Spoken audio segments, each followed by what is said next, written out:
Okay, welcome back to the Snaps. Thanks so much, those of you who have already hit the subscribe button. If you haven't yet, make sure you hit subscribe and the bell. Patrick, lots to talk about today.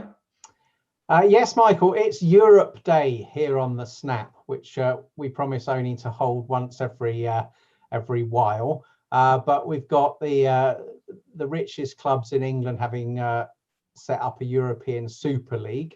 We've got Michel Barnier warning that France could leave the EU, and we've got Jean-Claude Juncker seeming to suggest that had he been let loose on the British public, Brexit might never have happened, and he could have persuaded us to stay in the EU. Yeah, absolutely. And I mean, very dramatic. Started to hear sort of yesterday evening about this European Super League. Now, it involves my club, Chelsea, lifelong Chelsea fan. I mean, it doesn't come as that much as of a surprise to me. We've heard for a long time now rumours of something looking like this may come about. But obviously, there's been a massive backlash. What I think is going on here, Patrick, and some journalists have picked up on it, Dan Rowan being one of them, is that what we're seeing is US-owned clubs looking at the NFL model in America, where there is no relegation, basically guaranteed income, and looking to replicate that, through their ownership of some of the biggest clubs in the world in a new European Super League. Yeah, we're certainly seeing global money sucking the soul out of English football, completely oblivious to what the link between fans and their clubs means, local rivalries, what English football represents in the world, and the strength of having 92 professional clubs, and more clubs, for instance, that average more than 20,000 gates by far than any other country in the world. And this idea of ripping up this structure, and in fact suggesting to the Premier League that I would say it becomes an apartheid league, where you've got the Golden Six who are guaranteed European football and all the extra money that brings, and the rest are kind of like junior clubs. It completely undermines the integrity of the Premier League. We'll just have to see whether particularly the American money here talks, and increasingly the Premier League seems to be an American-owned brand. Has it got the integrity to stand up to these six clubs? Now, there's a lot going on in the background. We're not going to do too long on this, because I know there'll be some people that aren't interested in football watching the Snap. So we are going to get, as you said, onto Juncker and Barnier in a second. But I do think it's important to look at the wider context of this, because the timing comes as UEFA, in terms of the Champions League, are looking at bringing in their new format for 2024, which would reportedly involve 36 teams adding 100 fixtures per season. So some of the giants of club football seemingly wanting to reject that and instead essentially set up their own private league. And just consider this. I saw this number this morning on the Swiss account called the Swiss Ramble that looks into the financials of world football. And it said, here's a clue as to why 12 clubs have signed up for the European Super League. They lost a combined 1.2 billion 2019-2020 before player sales. And that was for a season where only the last 3 months were impacted by the pandemic. And my view on this, to start off, Patrick, when I heard news of this, as I thought the likes of Chelsea, Man United, Arsenal were essentially just applying pressure onto UEFA, in the Champions League, to ensure that reforms they don't want to see don't get pushed through. But we're now seeing that Chelsea, Man United, Arsenal, others are actually leaving the European Club Association, which seems to indicate to me, Patrick, that potentially this is going to go ahead, because they're simply finding the financials of it too tempting and are willing to sort of ignore the public and support a backlash. Yeah, and without making too much of a joke of it, I thought Arsenal had left the sort of Champions League a while ago. Yeah, but if you're a club like West Ham or Leicester currently, battling for Champions League places, this removes the whole integrity, let alone the financial unevenness of the English game, which those clubs have to surmount anyway. But the whole integrity of the Premier League itself is gone. And my point would be that when does risk aversion kick in? The Premier League that's been created is the golden goose. It's the most highest revenue producing thing that's ever been in football. And if you're these 6 clubs, always, twisting for more, they can end up flat on their faces, particularly if there's a strong political intervention by the Prime Minister and, of course, the leader of the Labour Party, who've both come out with statements very strongly critical of this. There'll be a lot of political pressure. It's gone down like a lead balloon with supporters. I mean, it's going to be interesting to see ultimately. I mean, you've got huge money, huge global finance, huge wealth, huge power coming up against potential political intervention and fan feeling. And it's going to be interesting to see whether this European Super League goes ahead. I mean, as I said, I was first of all skeptical. I thought this was a tactic. But when you've got clubs like Chelsea actually leaving the European Club Association now, is there actually a way back? Well, it looks like they're very serious, doesn't it? I mean, and again, I return from my point of view, the key test is the integrity of the Premier League. A lot of fans of the so-called Big Six or Big Four plus Arsenal and Spurs are saying that without them, the Premier League couldn't exist. That's a load of rubbish. There are enough big clubs in England to run a really excellent Premier League without them. I can tell you it would be more competitive, more democratic. You see with the Championship, gates of 25 and 30,000, lots of clubs with lots of heritage. The Premier League, if it had the guts, could call the bluff of these clubs. And again, I think it might boil down to television contracts, television money, television commitments. But it's a dramatic thing to watch. And football, the whole credibility of football as a compelling national sport, something for people to spend money on season tickets, go along to the games, it's on the brink as far as I'm concerned. Now, talking about leaving, we've also got no small matter of the EU's former chief negotiator, Michel Barnier, warning or talking about Frexit. And what I find interesting about this, Patrick, is that, and we're going to get onto Jean-Claude Juncker in a moment as well, as you mentioned, is that we did hear a narrative for a little while that, no one in the EU cares about Brexit. They've all moved on. Well, just in the last few days alone, you've had pretty significant interventions from Barnier, effectively warning France and Macron from his perspective that if they don't learn the lessons for Brexit, you could see Frexit in France. Yeah, and this comes on the back of some quite dramatic polling about the French presidential election, which shows Marine Le Pen, winning the first round and then very close to Macron in the second round, much closer than the actual result was last time around. And the interesting thing here is that while in the UK, it was primarily older voters who were mad keen on getting out of the EU.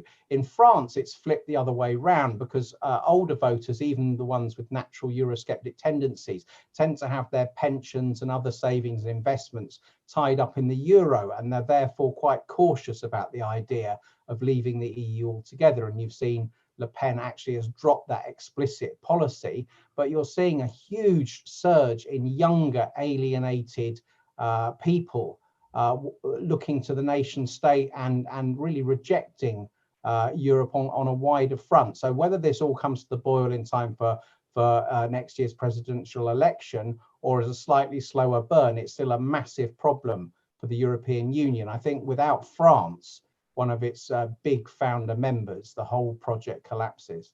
Yeah, as you mentioned, there was a poll last week that I think it was the 25 to 34 age group. Le Pen way out in front. I think she was on something like 38% compared to Macron, who was second on 17%. And it's interesting to me, Patrick, again, the narrative was pushed that the EU is more united than ever and no other countries would possibly follow Brexit Britain out the door. And yet Michel Barnier, feeling compelled enough recently to say we can find not just in the UK, but in some regions in France now, those who want to leave the EU. My point on all of this is you've already just seen, just after we left the transition period already through vaccine procurement, a concrete example of why being independent, self-governing and able to act quickly in the national interest is a huge advantage. And my view on this, Patrick, and let me know what you think, I'm sure you agree, is that, in the months and years ahead, those examples are only going to increase to the point where citizens across Europe will simply look at it and say, well, why should our government not be acting in that same way outside of the EU? Absolutely. And I think I saw some statistics over the weekend that there are now 10 European countries with higher death rates per million from COVID than we have, despite our catastrophe in January and early February. And that is whatever the Prime Minister thinks, that scientists generally agree vaccination, early mass vaccination, is playing an increasing role in keeping our death toll down. That's going to feed in the second half of the year to the UK economy growing faster by far than the Eurozone economy, and the same next year, most forecasters say. And you're also seeing that as an independent country, the UK is able to sign up bilateral trade deals much quicker than the EU, which has to act, with unanimity of 27 countries and all their domestic parliaments too. So already, I think the fact that Britain hasn't fallen flat on its face can point to this one very high profile achievement from Brexit with more to follow.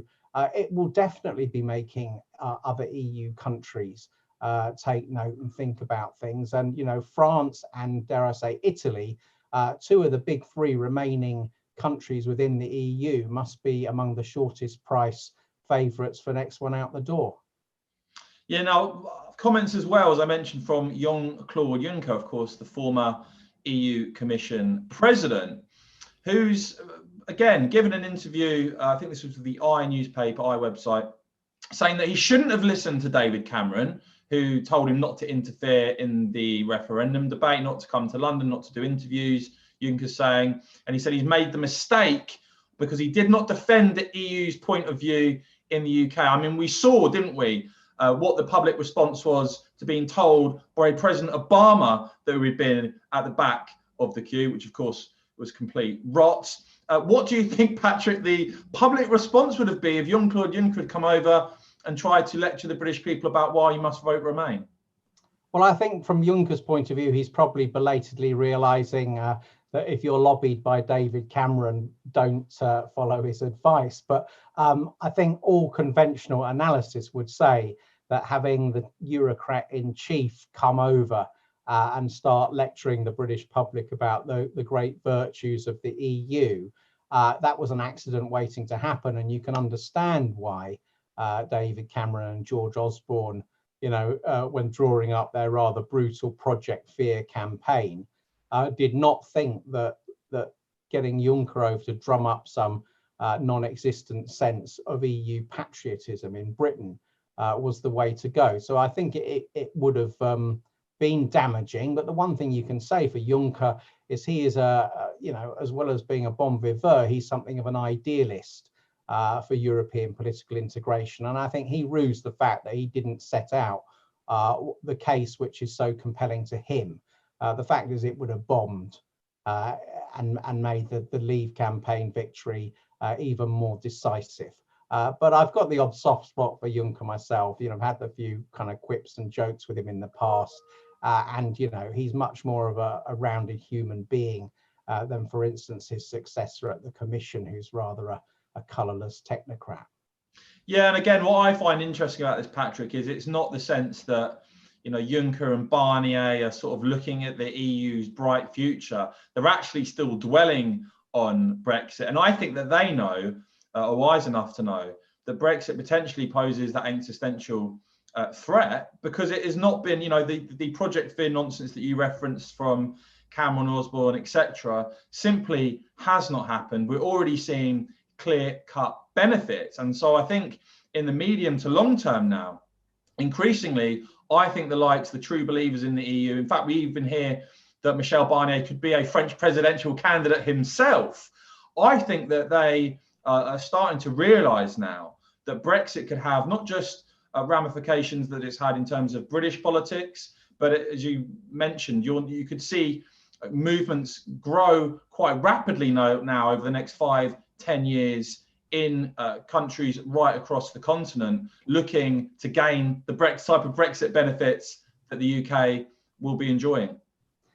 Yeah, and I think oddly, next year's French presidential election, everyone on the sort of Barnier-Juncker side of things thinks it's terribly important that Macron or someone of his ilk wins again, and that keeps EU on the road. But in fact, Le Pen's position now is to try and she says, not in the first instance leave the EU, but try and recreate the EU as a Europe of nations.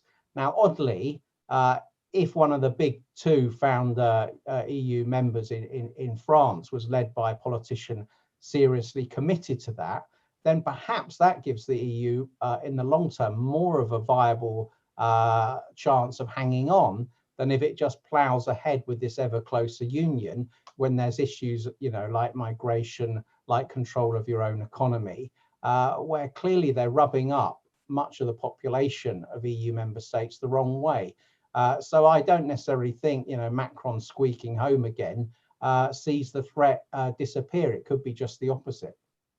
Absolutely, Patrick. Look, great to speak about all of these developments in Europe. We'll have to see whether the Super League goes ahead or not. And as ever, we're going to keep people informed. Really enjoying the snap, Patrick. And I think, we've had a great response. Thanks for the kind comments from everyone. Yeah, terrific. Speak soon, Michael.